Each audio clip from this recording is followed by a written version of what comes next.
Hi friends, வணக்கம். Welcome to my channel Sushmita life style. பாருங்கள், மல்லி தோட்டம் தாங்க. கயிறு கட்டி கட் பண்ணியாச்சு. கயிறு கட்டின வீடியோவும் போட்டிருக்கேன், கட் பண்ண வீடியோவும் போட்டிருக்கேன். இப்போ வந்து களை எடுக்கிறேங்க. ஸோ இப்போ வந்து கயிறு கட்டி கட் பண்ணதுக்கப்புறம் இருக்கிற களையெல்லாம் பெரிய களை ஃபுல்லாக ரிமூவ் பண்ணிவிட்டு அதுக்கப்புறம் சிறுவும் களைங்க ஒன்று ரெண்டு இருக்குல்ல, அப்போ வந்து நம்ம களைக்கொல்லி அடிக்கணுங்க. ஏன்னா செடி வந்து சிறுவும் செடியாக இருக்குல்ல, அந்த சூடு நிறைய களையோடு இருக்கும்போது இந்த மாதிரி களை இவ்வளோ களை இருக்கும்போது நம்ம மருந்து அடித்தோம் அப்படின்னா செடிக்கு வந்து சூடு அடிச்சிருவோன்னு சொல்லுவாங்க. அப்படி சூடு அடிச்சிச்சுன்னா செடி கொஞ்சம் வரத்துக்கு கொஞ்சம் லேட் ஆகுங்க. ஸோ நல்லா வராமல் கூட போயிடும், சத்து இல்லாத மாதிரி. ஸோ அதனால் முடிஞ்ச வரைக்கும் களைக்கொல்லி மருந்து வந்து ரொம்ப இந்த மாதிரி இவ்வளோ களை வர வரைக்கும் விடாதீங்க. கொஞ்சம் நார்மலாக 1-2 களை சிறுவும் களையாக இருக்கும் போதே ரிமூவ் பண்ணிட்டீங்க அப்படின்னா கொஞ்சம் ஈஸியாக இருக்கும். பாருங்கள், கொஞ்சம் கொஞ்சமாக ரிமூவ் பண்ணுறேங்க. ஸோ ரிமூவ் பண்ணிவிட்டு அதுக்கப்புறம் நம்ம வந்து களைக்கொல்லி மருந்து அடிப்போம். களைக்கொல்லி மருந்து அடித்ததுக்கப்புறம் தான் உரம் போடுறது, மருந்து அடிக்கிறது அதெல்லாமே செய்வோம். ஸோ ஒவ்வொன்றா நான் வந்து இந்த கழனியோட அப்டேட் வந்து நான் கொடுக்குறேன், என்ன உரம் அப்படி போடுறோம் அப்படின்னு சொல்லிட்டு. மேல்கழனி கம்பேர் பண்ணும்போது இந்த கழனிக்கு வந்து கொஞ்சம் செடிங்க வந்து ஒரு சில செடிங்க வந்து கொஞ்சம் சிறுவும் செடியாக தான் இருக்குது. என்ன காரணம் அப்படின்னா மரத்தடி நிழல், பூச்செடியை பொறுத்த வரைக்கும் மரத்தடி நிழலில் வந்து இருக்கக்கூடாதுங்க. ஸோ மரத்தடி நிழல் வந்துச்சுன்னாவே கொஞ்சம் செடி வந்து வளர்றது கம்மியாயிடும், வளர்ச்சி குறைஞ்சிரும். பாருங்கள், களை பாருங்கள், கொஞ்சம் கொஞ்சமாக எடுத்து க்ளீன் பண்ணிகிட்டு இருக்கோம். மல்லி பொறுத்த வரைக்கும் களை இல்லாமல் பார்த்துக்கோங்க. களை அதிகமாக இருந்தாலுமே மல்லி செடி வந்து சரியாக வளராது, நம்ம போடுற உரம் வந்து மல்லி செடிக்கு சேராது. ஸோ வந்து மல்லி செடியை பொறுத்த வரைக்கும் களையும் அதிகமாக இருக்கக்கூடாதுங்க, நிழலும் இருக்கக்கூடாது. நிழல் மரமும் முடிஞ்ச வரைக்கும் அவாய்ட் பண்ணிவிடுங்க. மரத்தடி நிழல் இருந்துச்சுன்னா செடி சரியாக வராது, பூவுமே அதிகமாக வராமல் போயிடும். மல்லி செடிக்கு வந்து நம்ம தண்ணியே அதிகமாக தேவைப்படுறது இல்லைங்க. ஸோ அதனால் நம்ம மல்லி செடி பொறுத்த வரைக்கும் நல்லா வெயில் இருக்கணும். செடி வந்து நல்லா வெயில் இருந்தால் தான் நல்லா பூ கொடுக்கும். தண்ணி கூட அதிகமாக வேணாங்க, ஆனால் வந்து நிழல் இல்லாமல் பார்த்துக்கோங்க. பாருங்கள், களை தான் எடுத்துகிட்ருக்கோம். களை வந்து கொஞ்சம் கொஞ்சமாக இருக்கிற களையெல்லாம் ஃபஸ்ட்டு கட் பண்ணதுக்கப்புறம் ஃபுல்லாக எல்லாம் ரிமூவ் பண்ணிவிட்டு அப்புறமா வந்து உரம் போட்டு தண்ணி விடுவோம். இந்த கழனிக்கு பாருங்கள், கொஞ்சம் செடிங்க பாருங்கள், முன்ன பின்ன இருக்கா. ஒரு செடி பெரிய செடியாக இருக்குது, ஒரு செடி வந்து சின்ன செடியாக இருக்குது. இதுக்கு வந்து நம்ம வந்து உரம் வந்து இந்த டைம் வந்து யூனிக் வந்து வாங்கிட்டு வந்திருக்காங்க. அது என்ன உரம் எப்படி இருக்குது அப்படின்றதெல்லாம் நான் நெக்ஸ்ட் வீடியோவில் கொடுக்குறேன். ஆல்ரெடி 2 உரத்தோட வீடியோ வந்து போட்டிருக்கேன். அது வந்து ரெகுலர் பேசிஸில் எப்போவுமே போடுற உரம் தான். ஃபஸ்ட்டு 2 உரம் வந்து கொடுத்துருக்கேன்.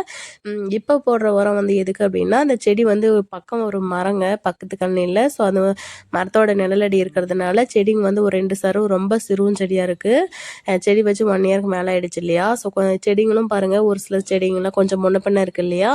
அதனால் முன்ன பின்ன இருக்கிற செடிங்கள்லாம் வந்து சரி பண்ணி அதை வந்து உரம் போட்டோம் அப்படின்னா கொஞ்சம் நல்லா வருன்றதுக்காக தான். பாருங்கள், களை கொஞ்சம் கொஞ்சமாக ரிமூவ் பண்ணிகிட்ருக்கோம். மல்லி செடியை பொறுத்த வரைக்கும் எப்போவுமே வீடு எப்படி நீட்டாக இருக்கோ அதே மாதிரி தாங்க வச்சுருக்கணும். நம்ம எந்தளவுக்கு வீடு க்ளீனாக வச்சுருக்கோமோ அந்தளவுக்கு நம்ம செடி கழனியை வந்து க்ளீனாக வச்சுட்டோம் அப்படின்னா இப்போ செடியுமே நல்லா வருங்க. மல்லி செடிக்கு வந்து அதிகமாக தண்ணி தேவைப்படாது, ஆனால் வந்து களை இல்லாமல் பார்த்துக்கோங்க.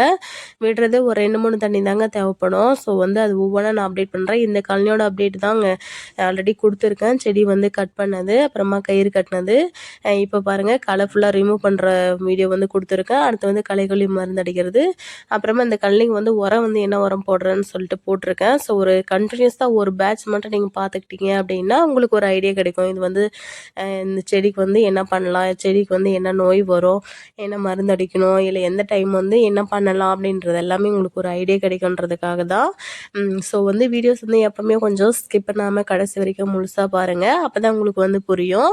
பாருங்கள், இருக்கிற களை ஃபுல்லாக அந்த பெரிய களை ஃபுல்லாக ரிமூவ் பண்ணிவிட்டு அப்புறமா தாங்க உரம் போட்டு தண்ணி விடணும். உரம் போட்டு தண்ணி விட்டோம் அப்படின்னா செடிக்கு வந்து உரம் போகும். களைக்கொல்லி மருந்து வந்து இப்போ அடிக்கலாங்க. மேக்ஸிமம் நீங்கள் வந்து செடிக்கு வந்து 1 இயர்லேருந்து தான் களைக்கொல்லி மருந்து அடிக்கணும் அப்படின்ட்டு நான் சொன்னேன். அது கரெக்டு தான். உங்களுக்கு வந்து செடி வந்து எப்போவுமே 3க்கு 3.5 4 அப்படின்றதுனால அப்படின்ற அளவு தானே வச்சுருக்கோம். அதனால டிஸ்டன்ஸ் இருக்குது அப்படின்னா செடிக்கு படாமல் கொடை போட்டு கூட நீங்கள் வந்து மருந்து அடிக்கலாம். ரொம்ப எமர்ஜென்சி, நம்மளால் களை எடுக்க முடியாது, இல்லை ஆள் வரல, சமாளிக்க முடியல அப்படின்னும் போது நீங்கள் வந்து களைக்கொல்லி மருந்து வந்து கொடை போட்டு அடிக்கலாங்க. அது வந்து ஆல்ரெடி நான் களைக்கொல்லி மருந்து அடிக்கிறது வீடியோ போட்டிருக்கேன் பாருங்கள், அந்த மாதிரி அடிச்சிக்கலாம்.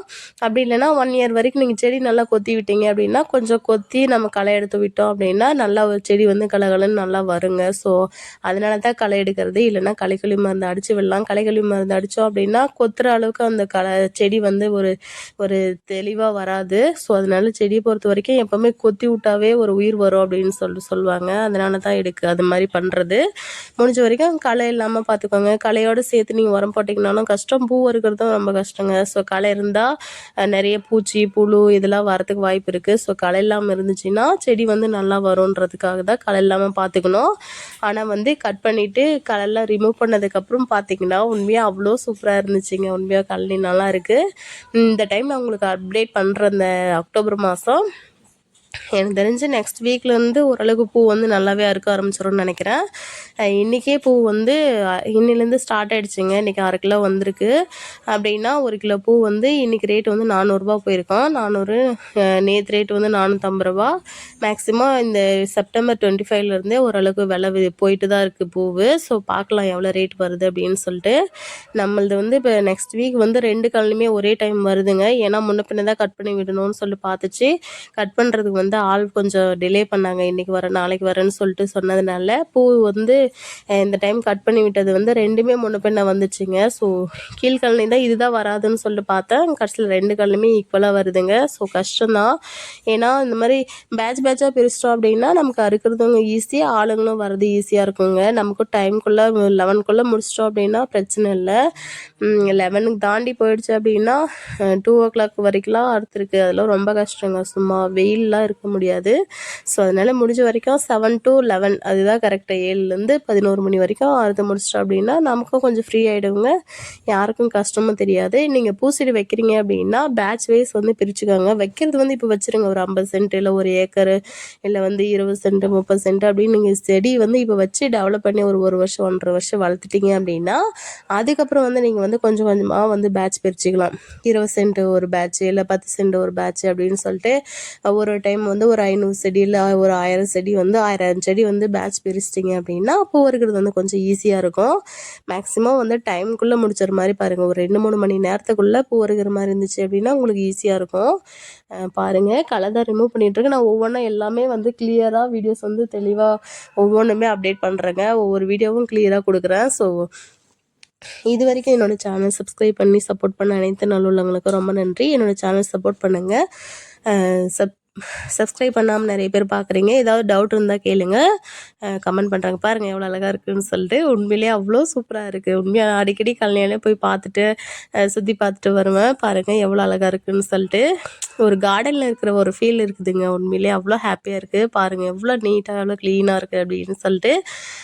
இந்த அளவுக்கு க்ளீனாக வச்சுக்கணும். அப்போ தான் நமக்கு வந்து செடியுமே கொஞ்சம் கலகலன்னு நல்லா வரும். ஸோ பூவும் எந்த பிரச்சனையும் வராதுங்க. இப்போ இனிமேல் வந்து நெக்ஸ்ட்டு நம்ம வந்து உரம் போட போகிறோம். நெக்ஸ்ட்டு உரம் போடுற வீடியோ வரும். So thank you so much for வாட்சிங்.